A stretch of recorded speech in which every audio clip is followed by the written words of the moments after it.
Good evening students.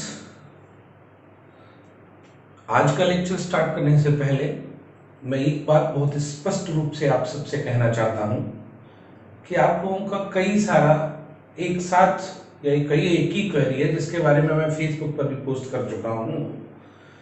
Institute open होने से संबंधित मेरे पास कोई इंफॉर्मेशन नहीं है अब तक, और जहां तक मुझे पता है कि जब तक गवर्नमेंट नहीं कहेगी इंस्टीट्यूट ओपन नहीं हो पाएगा। और इंस्टीट्यूट ओपन ना हो पाने के कारण ही मुझे यह माध्यम चुनना पड़ा कि मैं आप सब तक पहुंच सकूं अपने लेक्चर को लेकर। राइट, अभी कुछ पता नहीं चल पा रहा है कि इंस्टीट्यूट कब ओपन होगा, तो इसलिए प्लीज आप ये क्वेश्चन मुझसे बार बार कतई मत पूछें कि इंस्टीट्यूट कब खोलेगा, इंस्टीट्यूट कब खुलेगा, कोचिंग कब खुलेगी। अगर कोचिंग खुलेगी या खुलने से संबंधित कोई सूचना प्राप्त होगी तो आपको सोशल मीडिया के माध्यम से इन्फॉर्म भी किया जाएगा आपकी क्लास के लिए। तो प्लीज कोऑपरेट मी, और इस टाइप का कोई क्वेश्चन मुझसे बार बार मत पूछें प्लीज, इंस्टीट्यूट कब ओपन होगा। ठीक है, मुझे उम्मीद है कि शायद आप ये बात समझ पाए होंगे। रही बात आपकी पढ़ाई की, आपकी क्लास की, तो मैं यहां से जो स्टार्ट कर रहा हूं आप उसे पढ़ते रहिए रेगुलर, और जो नए नए तरीके, जो नए चीजें आपको बताई जा रही उनको सीखते रहिए। ठीक है,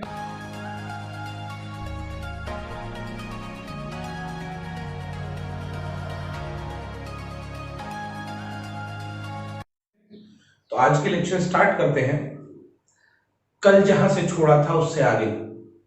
ओके, स्टार्ट करने से पहले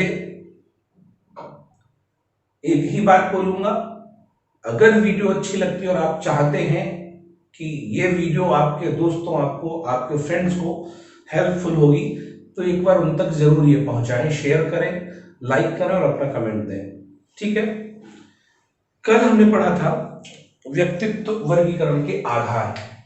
अगर आपको याद रहा होगा थोड़ा बहुत भी, तो व्यक्तित्व वर्गीकरण के आधार,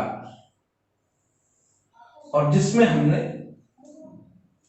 पहला वर्गीकरण पढ़ा था दार्शनिक आधार। किसने दिया था? कपिल मुनि। ये हमने क्लियर किया था। राइट, आज हम इसी से आगे एक और नया वर्गीकरण लेकर आए हैं जिसे समझने की कोशिश करूंगा। ठीक है, चलिए स्टार्ट करते हैं आज का लेक्चर। व्यक्तित्व वर्गीकरण का दूसरा महत्वपूर्ण आधार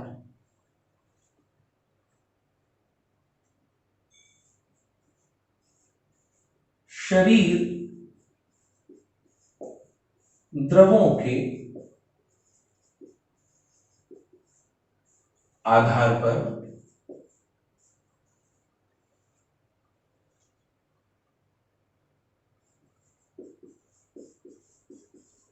व्यक्तित्व का वर्गीकरण। शरीर द्रवों के आधार पर व्यक्तित्व का वर्गीकरण माना जाता है।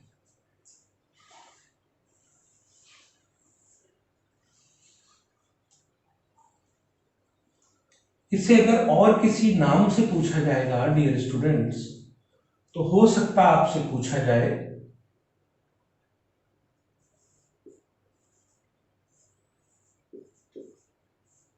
कायरस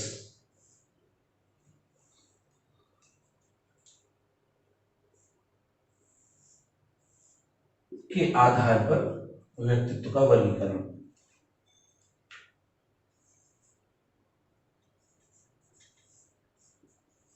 मनुष्य प्रकृति अथवा स्वभाव के आधार पर व्यक्तित्व का वर्गीकरण, ये सवाल यहां पे बन सकते हैं।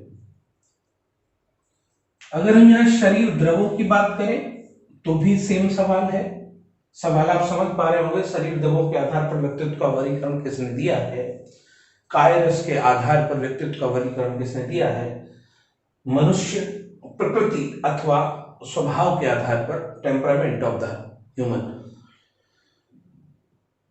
के आधार पर। इन तीनों प्रश्नों को एक तरीके से ही समझने की कोशिश करें और इन तीनों प्रश्नों का एक ही उत्तर होने वाला होगा, ठीक है। कायरस अगर इंग्लिश में यहां कहीं पूछा जाएगा तो फिर इन सब के लिए एक ही बात आएगी, बॉडीली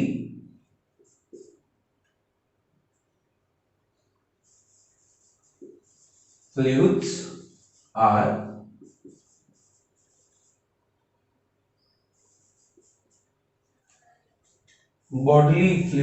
आर ह्यूमंस, ये पूछा जाएगा। क्लियर? चलिए आइए देखते हैं इसमें आगे। इस आधार पर व्यक्तित्व वर्गीकरण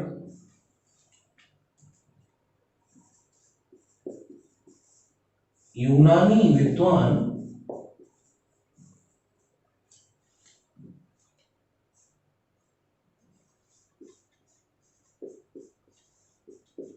हिप्पोक्रेट्स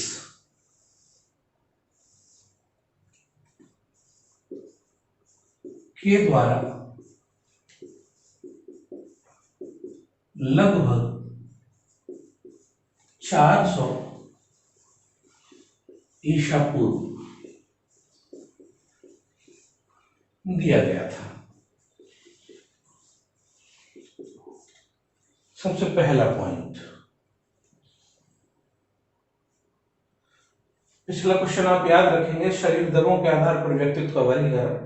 शरीर द्रवों के आधार पर व्यक्तित्व के वर्गीकरण के और सवाल क्या बन सकते थे, कायरस के आधार पर व्यक्तित्व का वर्गीकरण, राइट, मनुष्य प्रकृति अथवा स्वभाव के आधार पर व्यक्तित्व का वर्गीकरण, और इस आधार पर व्यक्तित्व का वर्गीकरण यूनानी विद्वान हिप्पोक्रेट्स के द्वारा लगभग 400 ईसा पूर्व दिया गया था।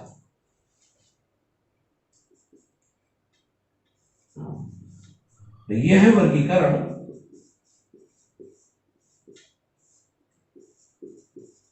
सबसे पहला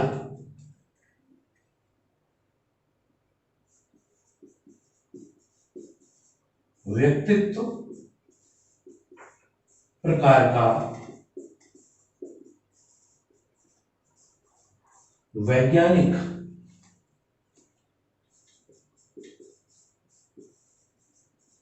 वर्गीकरण माना जाता है। व्यक्तित्व प्रकार का सबसे पहला वैज्ञानिक वर्गीकरण माना जाता है।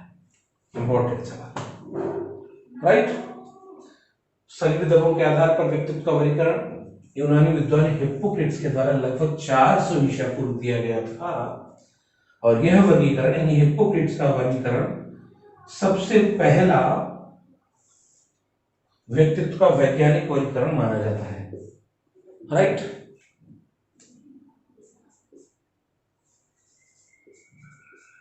इस आधार पर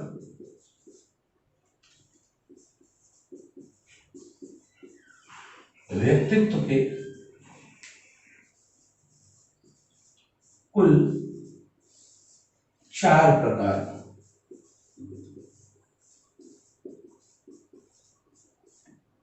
बताए गए। सारे पॉइंट क्वेश्चन के हैं। अगर पूछा जाता शरीर द्रवों के आधार पर व्यक्तित्व के कुल कितने प्रकार बताए हैं, तो 4 प्रकार बताए गए हैं। आइए देखते हैं वो 4 प्रकार व्यक्तित्व के कौन कौन से हैं। पहला है पीला पित्त। दूसरा है काला पित्त। तीसरा है रक्त।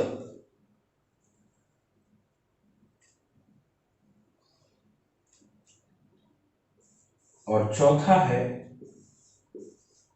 कफ अथवा श्लेष्म। ये चार प्रकार हैं, यानी पीले पित्त वाले व्यक्तित्व, काले पित्त वाले व्यक्तित्व, रक्त वाले व्यक्तित्व और कफ अथवा श्लेष्म वाले व्यक्तित्व। इसे कहा गया है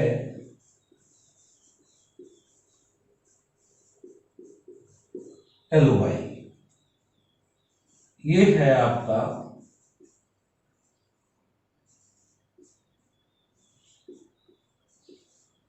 ब्लैक बाइल। ये आपका ब्लड है, ये है आपका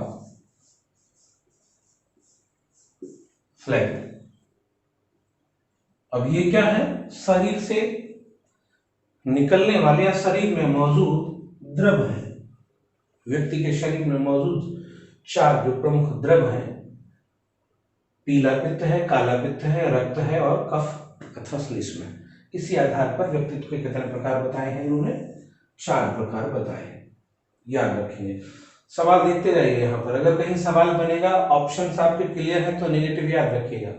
शरीर द्रवों के आधार पर व्यक्तित्व का कौन सा प्रकार हिप्पोक्रेट्स के द्वारा नहीं दिया गया है। सवाल क्लियर है यहाँ पे। पिछले एग्जाम्स उठा लीजिए आप, और मैं हर बार कहता हूं कि पिछले कोई पेपर्स उठाओ आप देखेंगे सवाल। आइए इनको और डिटेल समझते हैं। अब हिप्पोक्रेट्स का मानना है कि इन 4 द्रवों की अधिकता, अब चूंकि इनका भी हमें बैलेंस चाहिए, अगर किसी भी व्यक्ति में कोई भी एक द्रव अधिक हो जाता है तो जो अधिकता है द्रव की अधिकता है वो क्या तय करती है? द्रवों की अधिकता से व्यक्ति का स्वभाव अथवा प्रकृति, चित्त प्रकृति जिसे बोलते हैं, वो निर्धारित होती है। शायद समझ पाएंगे। इन 4 में से चारों का होना जरूरी है, बैलेंस होना जरूरी है, लेकिन अगर इनमें से किसी की अधिकता है तो वो अधिकता क्या करेगी? व्यक्ति का स्वभाव अथवा प्रकृति निर्धारित कर देगी। राइट? एक एक को समझने की कोशिश करते हैं कि अगर किसी द्रव की अधिकता बढ़ जाती है तो व्यक्ति का स्वभाव कैसा बन जाता है। राइट? चलो देखते हैं। पहला क्या है? पीला पित्त।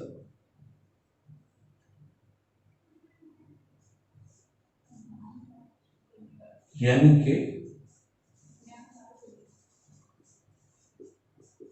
LOI। राइट?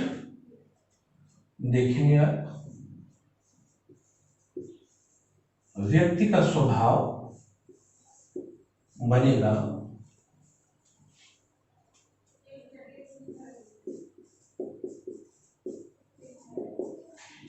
चिड़चिड़ा। यानी जिस व्यक्ति में पीले पित्त की अधिकता हो जाती है उसका स्वभाव कैसा बन जाता है? उसका स्वभाव बन जाता है चिड़चिड़ा। हिप्पोक्रेट्स कहते हैं तुनक मिजाजी। तुनक मिजाजी, चिड़चिड़ा, तुनक मिजाजी, बेचैन रहने वाला,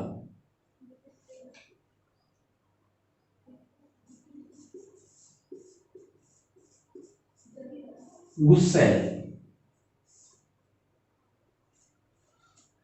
यानी कह सकते हो जिस व्यक्ति में पीले पित्त की अधिकता हो जाएगी उसका स्वभाव कैसा हो जाएगा, उसका स्वभाव हो जाएगा चिड़चिड़ा, तुनक मिजाजी हो जाएगा, बेचैन रहने वाला हो जाएगा, गुस्सैल हो जाएगा। हिप्पोक्रेट्स ने हिप्पोक्रेट्स ने इसके लिए जिस शब्द का प्रयोग किया है वो है आपका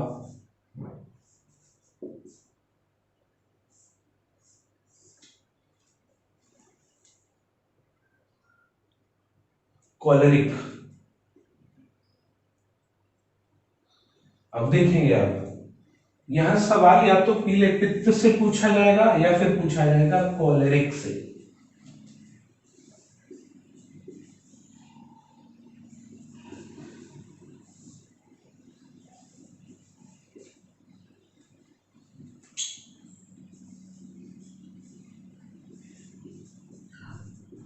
कॉलरिक कहकर संबोधित किया। अब शायद समझ पाएंगे, या तो आपसे कॉलरिक टाइप पूछा जाएगा या फिर आपसे पीले पित्त वाला पूछा जाएगा। ठीक है, किसने दिया है? हिप्पोक्रेट्स ने दिया है। क्लियर हुआ? जिस व्यक्ति में पीले पित्त की अधिकता हो जाती है उसका स्वभाव कैसा हो जाता है? उसका स्वभाव चिड़चिड़ा हो जाता है, तुनक मिजाजी हो जाता है, बेचैन हो जाता है, गुस्सैल हो जाता है वो। और उसे हिप्पोक्रेट्स ने क्या कहकर संबोधित किया है? कॉलेरिक कहकर संबोधित किया है। क्लियर? तो पहला है पीले पित्त वाला व्यक्ति। ठीक है, चलिए नेक्स्ट देखते हैं। अगला है काला पित्त। इसे बोला गया है ब्लैक बाई। अब देखेंगे, जिस व्यक्ति में इस पित्त की यानी काले पित्त की अधिकता होगी उसका स्वभाव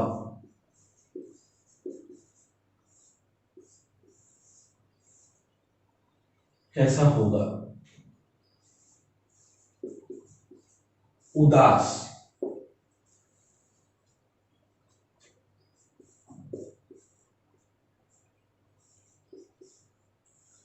विषादी, विषादी समझ रहे हो? डिप्रेस टाइप का, उदास, विषादी, मंदित एवं निराशावादी। इसे हिप्पोक्रेट्स ने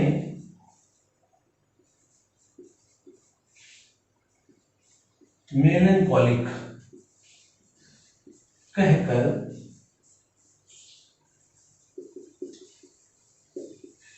संबोधित किया। मेलनकॉलिक पहला कौन सा था? पहला था कॉलेरिक, दूसरा कौन सा? मेलनकॉलिक। राइट, तो या तो सवाल यहां टिकेगा या फिर यहां टिकेगा, गौर से याद रखना, मेलनकॉलिक या फिर काला पित्त। तीसरा देखेंगे आप, रक्त।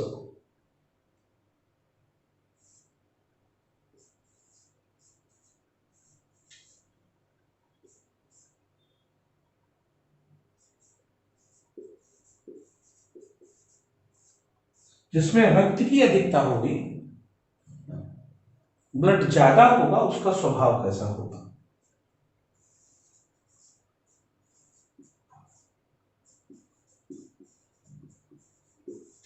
खुशमिजाजी,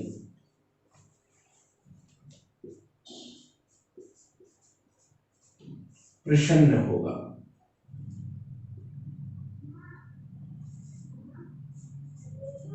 उत्साही होगा। खुश मिजाज होगा, प्रसन्न होगा, उत्साही होगी, उत्साही होगा।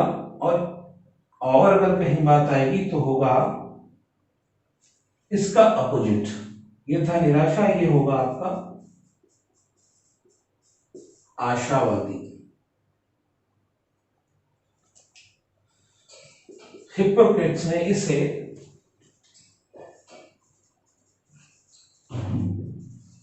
सैंग्विन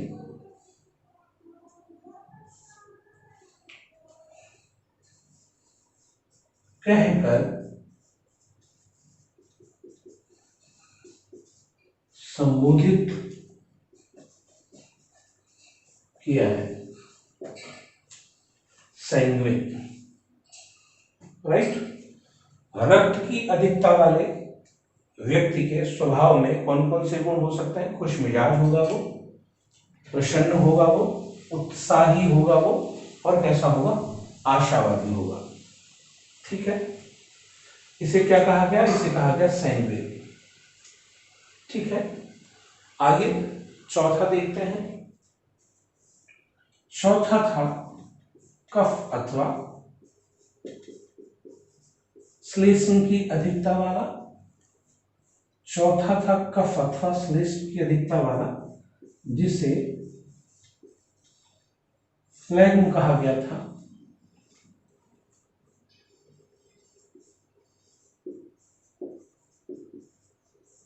इसका स्वभाव कैसा होगा? जिसमें कफ अथवा श्लेष्म की अधिकता होगी जिस व्यक्ति में, उसका व्यक्तित्व, उसके व्यक्तित्व के लक्षण क्या होंगे? शांत होगा, विरक्त होगा, दुनिया से कटकर रहने वाला, एकांत प्रिय, अकेला रहने वाला। शांत होगा, विरक्त होगा, उसे दुनिया से कोई लेना देना नहीं होगा, लोगों से कोई लेना देना नहीं होगा।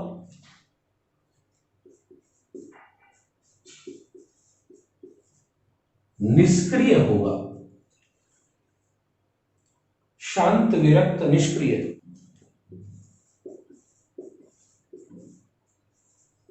भाव शून्य, इमोशंस होंगे ही नहीं उसमें, यानी शांत होगा, विरक्त होगा, निष्क्रिय होगा, भाव शून्य। हिप्पोक्रेट्स ने इसे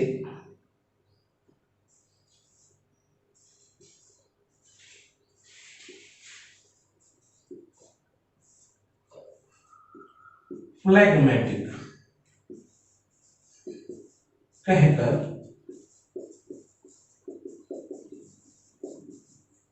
संबोधित किया। क्लियर है चारों? पहला था आपका पीले पित्त की अधिकता वाला, जिसे कॉलेरिक कहा गया। दूसरा था काले पित्त की अधिकता वाला, जिसे मेलनकोलिक कहा गया। तीसरा था खून की अधिकता वाला, जिसे सैंग्विन टाइप कहा गया। और चौथा है कफ अथवा श्लेष्म की अधिकता वाला, जिसे फ्लैग्मेटिक कहा गया है। राइट, ये चार प्रकार हैं जो हिप्पोक्रेट्स के द्वारा दिए गए थे। और इसी आधार पर एक और चीज समझने की कोशिश करेंगे। इसी आधार पर अगर कहीं पूछा जाता है तो आयुर्वेद भी आ जाएगा। कल जो आपने पढ़ा था वो भारतीय दृष्टिकोण से पढ़ा था, आयुर्वेद भी भारतीय दृष्टिकोण ही है। और आयुर्वेद के अनुसार भी कफ, वात एवं पित्त के आधार पर व्यक्तित्व को बांटा गया है।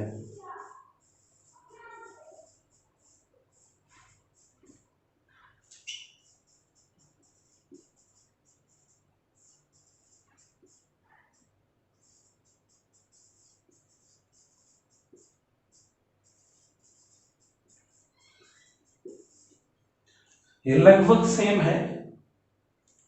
शरीर देवों के आधार पर, व्यक्तित्व के वर्गीकरण के आधार पर ही भारतीय आयुर्वेद के अनुसार भी कफ, वात, पित्त के आधार पर व्यक्तित्व का विभाजन किया गया है, व्यक्तित्व का वर्गीकरण किया गया है। राइट, आई होप यहां तक क्लियर होगा।